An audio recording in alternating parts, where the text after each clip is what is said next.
উস্কো খুস্কো, চেহারার মধ্যে মনে হচ্ছে একজন মুসাফির, বহুদিন ধরে সফর করে আসছেন। নবীজি যোহরের নামাজের জন্য মসজিদে নববীতে প্রবেশ করলেন। নবীজি আব্দুল্লাহর এই অবস্থা দেখে আব্দুল্লাহর কাছে জিজ্ঞেস করলেন, আব্দুল্লাহ রে, তোমার এই অবস্থা কি করে হলো?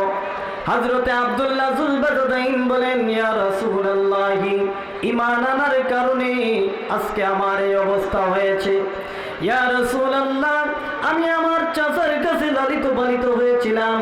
আমার চাচা তিনি তো মুশরিক, তিনি তো কাফের। আমি যখন ঈমান এনেছি, আমার চাচা আমার উপরে রাগান্বিত হয়ে আমার সব সম্পদ তিনি ছিনিয়ে নিয়েছে। হযরতে আব্দুল্লাহকে জিজ্ঞেস করলেন, তোমার নাম কি? তখনও তো আব্দুল্লাহ আব্দুল্লাহ হয় নাই, তখন ছিল আব্দুল উজ্জা।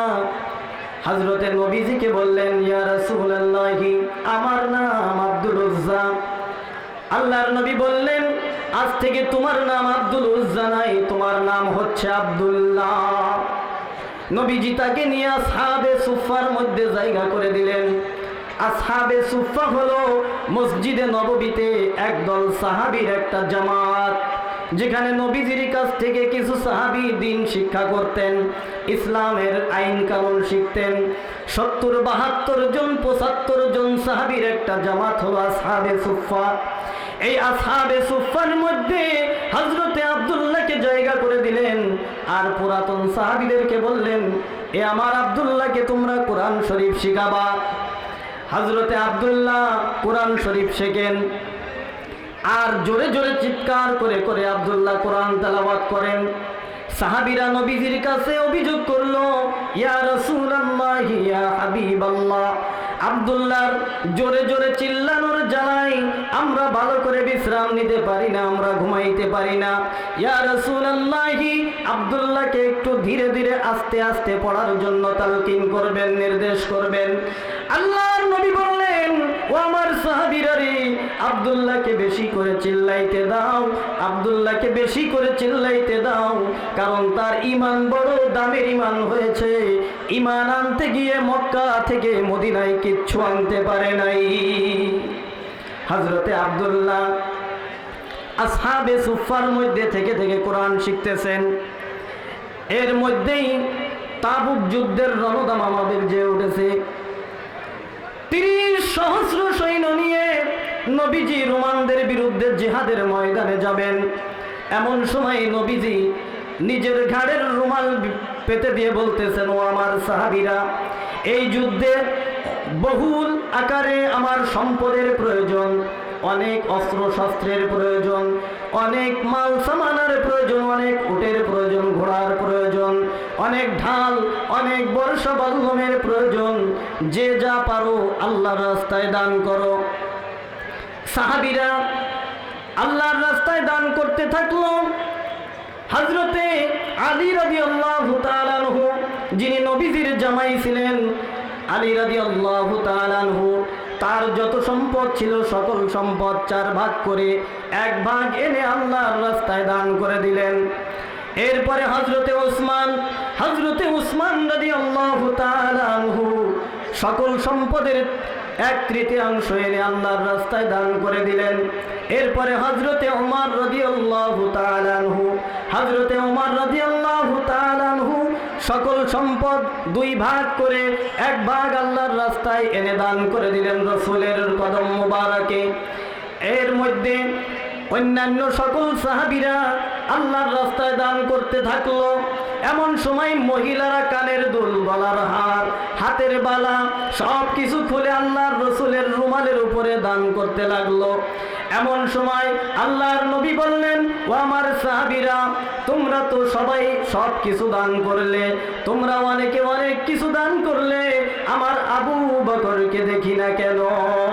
হযরতে রাসূলুল্লাহ সাল্লাল্লাহু আলাইহি ওয়াসাল্লাম আবু বকরের খবর নিলেন। হযরতে আবু বকর রাদিয়াল্লাহু তাআলা আনহু নবীজির পেছনে একটা পিলারের আড়ালে দাঁড়ানো ছিল। হযরতে আবু বকরের হাতে ছিল ছোট্ট একটা পুটলা। এই পুটলার মধ্যে মধ্যে ছিল অল্প কিছু গম, আর কিছু দিরহাম, আর কিছু ওই সোনামুখা সুইয়ের মতো সুই। ওই যুগে যেই সুই ব্যবহার হতো, এমন সুই এমনকি ঘরের নুনের বাটি পর্যন্ত নিয়ে আসছে। হযরতে আবু বকর রাদিয়াল্লাহু তাআলা আনহু লজ্জায় সামনে আসতে পারে না। আল্লাহর নবী জিগান, উসমান কি পরিমাণ সম্পদ আল্লাহর রাস্তায় দান করেছো? আল্লাহর নবীকে উসমান বলেন, ইয়া রাসূলুল্লাহি, 3/1 অংশ আল্লাহর রাস্তায় দান করে দিয়েছি। নবীজি বলেন, কোথায়? বলে, ওই তো দেখা যায় আমার মালের গুদাম, ওই তো দেখা যায় আমার মালের স্তূপ। আল্লাহর নবী মালের দিকে তাকাইয়া কয়, মাশাআল্লাহ, অনেক মাল। এরপরে হযরত আলীকে বলেন, ও আলী, তুমি আল্লাহর রাস্তায় কি দান করলে? বলে, ইয়া রাসূলুল্লাহি, 4 ভাগ করে 1 ভাগ আল্লাহর রাস্তায় দান করে দিয়েছি। আল্লাহ রাসূল বললেন, মাশাআল্লাহ, অনেক সম্পদ দান করেছো।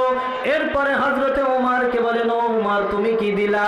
বলে, ইয়া রাসূলুল্লাহি, 2 ভাগ করে অর্ধেক আল্লাহর রাসূল এর কদম মুবারকে দান করে দিয়েছি।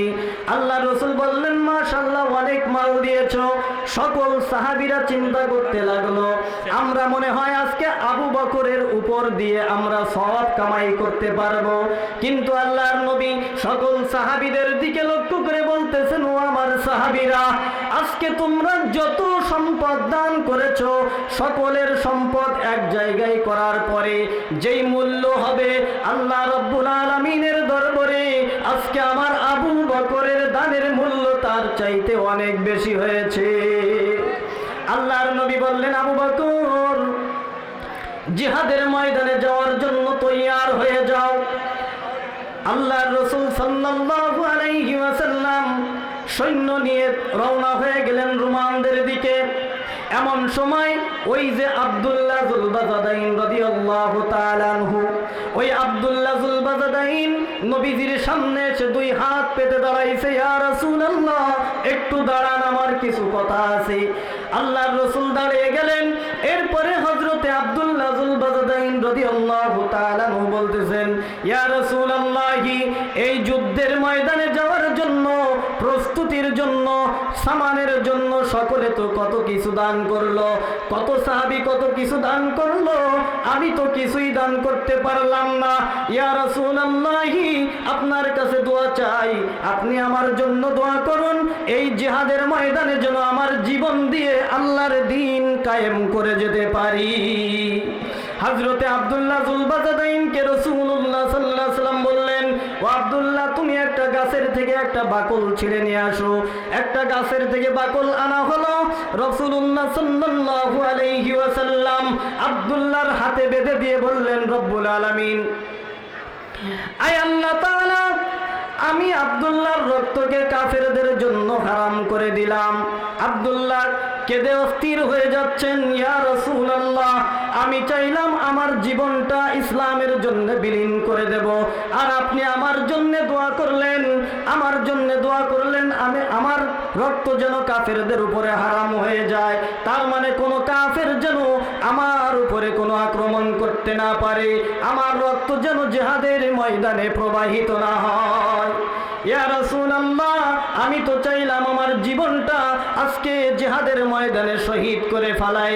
রাসূলুল্লাহ বললেন, ও আব্দুল্লাহ, তুমি যদি এখন জ্বরের কারণেও মারা যাও, বুখারী শরীফের হাদিসের মধ্যে আসছে, রাসূল বলেন, আব্দুল্লাহ রে, যদি তোমার এখন মৃত্যুটা জ্বরের কারণেও হয়, আল্লাহ রাব্বুল আলামিন তোমাকে শহীদি মর্যাদা দান করে দিবেন। আল্লাহর রাসূল সাল্লাল্লাহু আলাইহি ওয়াসাল্লাম জিহাদের ময়দানে চলে গেলেন। জিহাদের ময়দান থেকে খবর আসলো আব্দুল্লাহ আর দুনিয়াতে নাই। আব্দুল্লাহর জ্বর হয়েছিল, প্রচন্ড জ্বরের কারণে। এই জ্বরের মাধ্যমে আল্লাহ রাব্বুল আলামিন তাকে দুনিয়া থেকে বিদায় করে দিয়েছেন।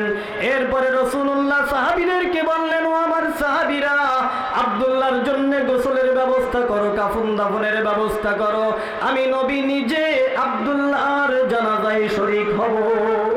নবীজি চলে আসলেন আব্দুল্লাহর জানাজায়। হযরতে রাসূলুল্লাহ জানাজা পড়ানোর পরে নবীজি কবরের মধ্যে এভাবে দাঁড়িয়ে আছেন। হযরতে আবু বকর রাদিয়াল্লাহু তাআলা আনহু আর হযরতে ওমর রাদিয়াল্লাহু তাআলা আনহু দুইজনে মিলে আব্দুল্লাহর লাশ নিয়ে আসলেন। বলে দিলেন। আল্লাহর নবী নদীর পার চলে আসছে, একটু ভলেন্টিয়ারদের ডাক দেন। নদীর পার চলে আসছে, আমার এখানে আসতে হবে, আমি এখান থেকে আলহামদুলিল্লাহ ভাই, আমাদের প্রধান বক্তা